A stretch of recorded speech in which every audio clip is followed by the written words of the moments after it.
Selamat pagi dan salam jumpa bagi sahabat Verbum Domini yang terkasih dalam Kristus. Hari ini gereja memperingati peringatan wajib Santa Clara dari Assisi. Santa Clara lahir pada tanggal 16 Juli 1194. Ia adalah putri bangsawan dari Assisi, Italia yang kaya raya. Sebagai putri bangsawan, tentunya mendapat pendidikan yang lazim bagi putri bangsawan pada zaman itu. Clara berkembang dewasa menjadi seorang yang cerdas dan beriman. Kepribadian dan cara hidup Clara banyak juga dipengaruhi oleh tokoh-tokoh suci dari Assisi. Salah satunya adalah Santo Fransiskus dari Assisi, seorang bangsawan yang kemudian meninggalkan segala miliknya, segala hartanya untuk mengikuti Kristus dan mewartakan kabar gembira bagi semua orang. Santa Clara terpesona dengan gaya hidup Fransiskus. Pada tahun 1212, ketika berusia 18 tahun, ia dengan diam-diam meninggalkan istana ayahnya untuk bergabung dengan kelompok Assisi. Ia menjadi pemimpin ordo suster-suster Klaris selama 40 tahun. Ia meninggal pada tanggal 11 Agustus 1253.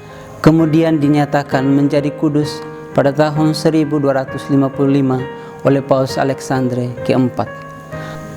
Saudara-saudari yang terkasih dalam Kristus, Yesus dalam Injil hari ini menawarkan 4 cara yang efektif untuk saling memberi koreksi dalam hidup bersama.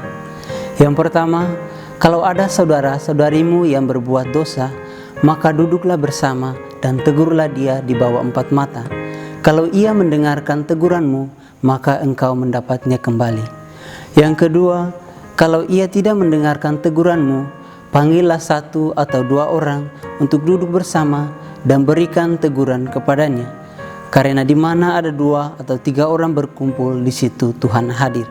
Ketiga, jika teguran dengan beberapa orang juga tidak didengarkan, maka perlu mencari waktu untuk duduk bersama sebagai satu keluarga, kelompok, satu komunitas untuk memberi teguran kepada dia.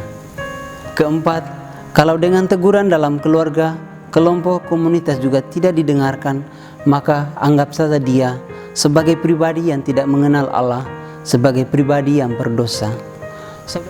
Saudara-saudari yang terkasih dalam Kristus, keempat cara yang Tuhan tawarkan kepada kita bisa menghasilkan buah jika didasari dengan ketulusan dan cinta kasih dalam mengoreksi sesama kita yang berdosa.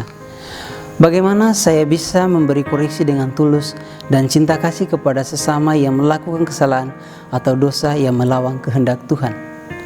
Satu hal yang perlu kita ingat, perlu kita perhatikan dalam hidup bersama adalah tidak boleh menjadikan keburukan sesama kita sebagai bahan cerita untuk dikisahkan kepada orang lain. Sebaliknya, yang perlu kita lakukan, kita memberi teguran di bawah 4 mata. Saya memberi koreksi kepada sama saya yang melakukan kesalahan karena saya mencintai dia sebagaimana saya mencintai diri saya sendiri.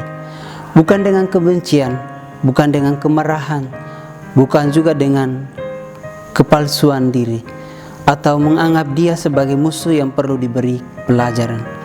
Melainkan kita memberi koreksi atas dasar kasih, agar saudara kita kembali kepada jalan yang benar, pada jalan Tuhan, jalan yang diajarkan oleh Kristus.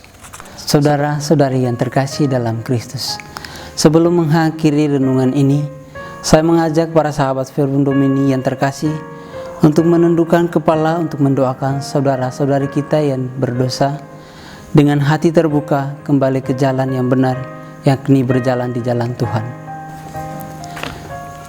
Allah yang Maha Rahim, Engkau tidak menghendaki agar orang-orang berdosa binasa, tetapi agar mereka bertobat dan hidup. Tumbuhkanlah semangat tobat dalam hati mereka, supaya mereka kembali berdamai dengan Dikau dan gereja. Semoga melalui uluran kasih dari orang-orang yang ada di sekitar mereka, mendorong dan menyadarkan mereka untuk membaharui hidup menjadi saksi-saksi-Mu yang sempurna. Demi Kristus Tuhan kami. Amin.